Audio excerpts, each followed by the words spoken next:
Good morning বন্ধুরা, আপনারা সবাই কেমন আছেন? আশা করছি আপনারা ভালো আছেন, আমিও ভালো আছি।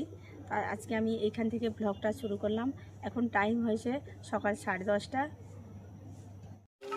কি বলবো বন্ধুরা, আজকে আমি একটা স্পেশাল ধরনের ভাত রান্না করব। যে রান্নাটা হচ্ছে ওই যে নারকেল কোড়া আর বিভিন্ন এই যে ধরুন কাজু বাদাম কিশমিশ এটা দিয়ে একটা নারকেল ভাত আজকে আমি করব। আমার মেয়ে কদিন ধরে বলছিল খাবে খাবে, এবার আমার ছেলেও আমার বাড়িও সবাই খেতে কিন্তু এই ভাতটা ভীষণ ভালো পায়। তাহলে আপনারা দেখুন ভিডিওটা, আমি কি করে ওই ভাতটা বানাই, খেতেও ভীষণ ভালো লাগে। এখানে আমি 1 কেজি পরিমাণে চাল নিয়েছি। এবার চালটাকে আমি ভালো করে জল দিয়ে ধুয়ে দেব, জল পাল্টে পাল্টে, কারণ এই চালে একটা সাদা ধরনের পাউডার মেশানো থাকে, যেটা আমাদের শরীরের পক্ষে অনেক বড় ধরনের ক্ষতিকারক। এই চালটা হচ্ছে জিরা রাইস চাল। চালটা পুরো জিরের রকম আকৃতি, ছোট ছোট চাল। এই চালে ভাতটা খেতে ভীষণ ভালো লাগে, এই নারকেল ভাত। এই নারকেল ভাতটা বানানোর জন্য এখানে আমি কি কি নিয়েছি দেখুন। যেমন এখানে নিয়েছি আমি কাজু বাদাম, নিয়েছি কাঁচা ছোলা, নিয়েছি 2 থেকে 3টে চেরি, নিয়েছি এখানে আমি কিশমিশ, আর নিয়েছি এখানে আমি গাজরের টুকরো। এখানে আমি হাফ গাজর নিয়েছি।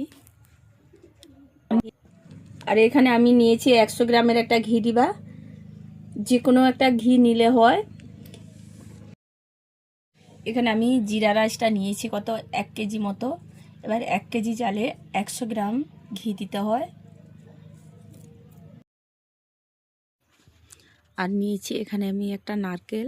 নারকেলটা কিন্তু একটু বড় ধরনের নিয়েছি। এবার নারকেলটাকে আমি ফাটিয়ে নেব।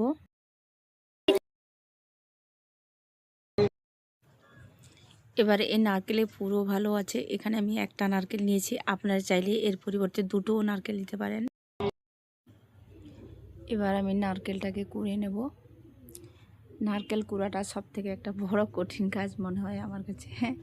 আমাকে নারকেল কুড়তে একটু কষ্টও লাগে।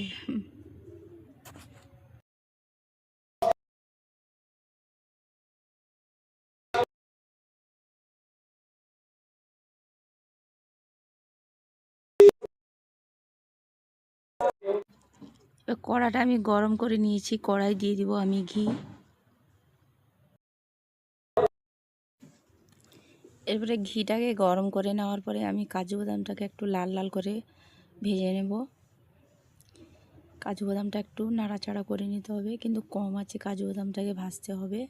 কাজু বাদামটা ভাজা হয়ে গেলে ওর সঙ্গে আমি ওই যে কিশমিশিটা দিয়ে দিব। কিশমিশি আর কাজু বাদাম একসঙ্গে আমি ভেজে নেব পুরো লাল লাল করে। যত ভাজা ভালো হবে তত খেতে টেস্ট বেশি হয়। এবার কিশমিশি আর কাজু বাদামকে আমি লাল লাল করে ভেজে নিয়ে একটা প্লেটে আমি তুলে নিচ্ছি। এবার আমি গাজরগুলোও সেই রকম আমি লাল লাল করে কম আছে একটু ভেজে নেব। কিন্তু এখানে কাঁচা ছোলা আর চেরিকে ভাজা যাবে না। আমরা যে হাঁড়িতে ভাত রান্না করি সেই হাঁড়িটা আমি গরম করার জন্য বসিয়ে দিয়েছি। হাঁড়িটা গরম হয়ে গেছে, এর মধ্যে আমি ঢেলে দেব ঘি। এখানে আমি 100 গ্রাম মতো ঘি নিয়েছি। এবার চালটাকে যে আমি ধুয়ে রেখে দিয়েছিলাম, চালটা সুন্দর একটা ঝরঝরে হয়ে গেছে। এই চালটাকে আমি ঘির মধ্যে ভেজে নেব। এরপরে ঘির মধ্যে ওই চালটাকে ঢেলে আমি চালকে একটু ভালো করে ভেজে নেব। চালটা ভাজলে ওই যে নারকেল ভাতটা খেতে ভীষণ টেস্ট। চুলিতে করুন বা গ্যাসে, মোটামুটি চুলি বা গ্যাসের আঁচটা মিডিয়ামে রেখে ভালো করে ভাজবেন চালটা। এরপরে এখানে আমি দিয়ে দেবো পরিমাণ মতো লবণ। চাল আর লবণকে আমি ভালো করে ভেজে নেব একটু টাইম ধরে।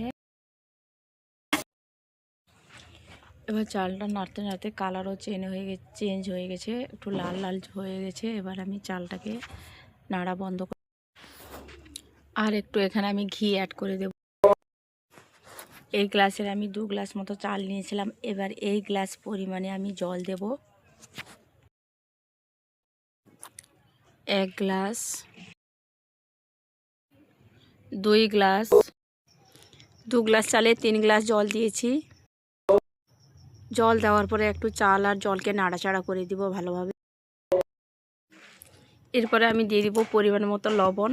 লবণ কিন্তু আগে একটু দিয়েছিলাম, আর একটু অল্প দিলাম। এবার একে একে করে আমি কাঁচা ছোলা, ওই যে কাজু বাদাম, কিশমিশ, চেরি সব আমি ওই ভাতের সঙ্গে দিয়ে দেব। দিয়ে ভালো করে আমি নাড়াচাড়া করে দেব।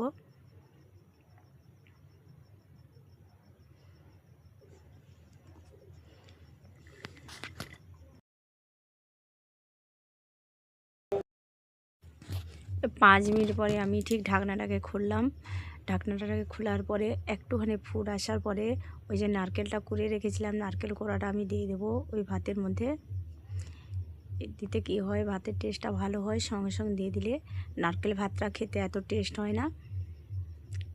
এরপরে চামচ দিয়ে পুনরায় ভালো করে চাল, জল, সব মশলা, নারকেল কোড় সব আমি ভালো করে মিশিয়ে এবার আমি ঢাকনা চাপিয়ে রেখে দেবো পুরো 20 মিনিটের মতো।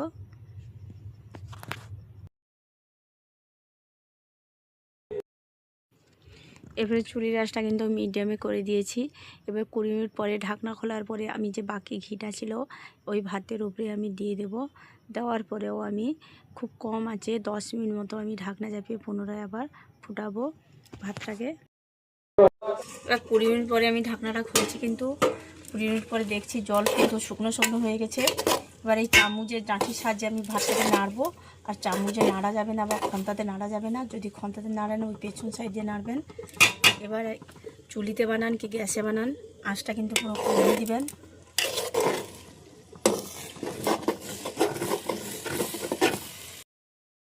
এবার গ্যাসের আঁচটা বন্ধ করে আমি প্রায় 10 মিনিট মতো রেখে দিয়েছিলাম। প্রায় আমার ভাতটা রাঁধতে গেল 30 থেকে 32 মিনিট। এবার এটাকে আমি একটু সার্ভ করে দেখাচ্ছি কেমন হয়েছে। আমার মেয়েকে খেতে দেবো, একটু খেয়ে দেখাবে, আপনাদের বলবে কেমন হয়েছে।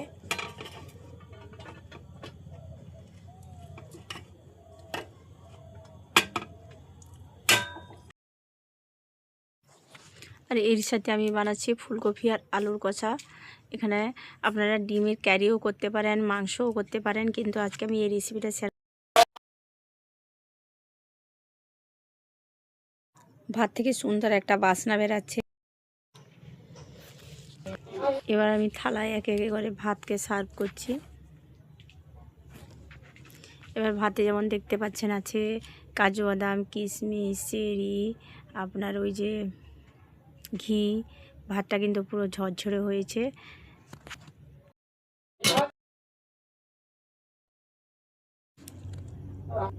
ফুলকপি আলু তরকারিটা দেখতে কত লোভনীয় হয়েছে। এবার আমি ফুলকপি আলু কষার সাথে এই নারকেল ভাতটা খেতে দিচ্ছি। আপনারা চাইলে আগেও আমি বলেছি ডিম কারি, মাংস ঝোল দিয়ে বা মাংস কষা দিয়ে নারকেল ভাতটা খেতে পারেন। খেতে কিন্তু ভীষণ টেস্ট হয়। কিন্তু বন্ধুরা, বন্ধুদের বল কেমন হয়েছে। আমার মেয়ে কিন্তু খাচ্ছে এই ভাতটা, কিন্তু আমার মেয়ে খেতে ভীষণ ভালোবাসে, বলছে খুব ভালো হয়েছে। বন্ধুরা, খালি ভাত তো খাওয়া যাবে। আজকে বন্ধুরা আমার বাড়ির পাশে এখানে মাইক বাজছে একটা গঙ্গা পূজা উপলক্ষে। আর এখানে একটু মাইকটা বন্ধ থাকার জন্য আমি একটু এই ভিডিওটা বানাচ্ছি। ওই যে ওইখানে আমার পেছনে দেখতে পাচ্ছেন একটু প্যান্ডেল, ওই যে সামনেই, যার জন্য আজকে আমি ভিডিও ঠিক লং ভিডিও বানাতে পারবো না। আর মোটামুটি আবার অন্য কোনো দিন একটা ব্লগ ভালো ভিডিও বানাবো, আপনাদের সঙ্গে শেয়ার করব। তা আজকের আমার ভিডিওটা কেমন লাগলো বন্ধুরা আপনারা অবশ্যই কমেন্টে জানাবেন। আমি প্রথমেই বলেছি যে আপনাদের একটা কমেন্ট আমাদের উৎসাহ করবে পরবর্তী ভিডিও বানানোর জন্য। যদি ভালো লেগে থাকে বন্ধুরা আপনারা অবশ্যই লাইক দেবেন এবং নতুন হলে আমার চ্যানেলটা সাবস্ক্রাইব করবেন। আবার দেখা হবে পরের ভিডিওতে। সুস্থ থাকবেন, ভালো থাকবেন। আজকের মতো টাটা।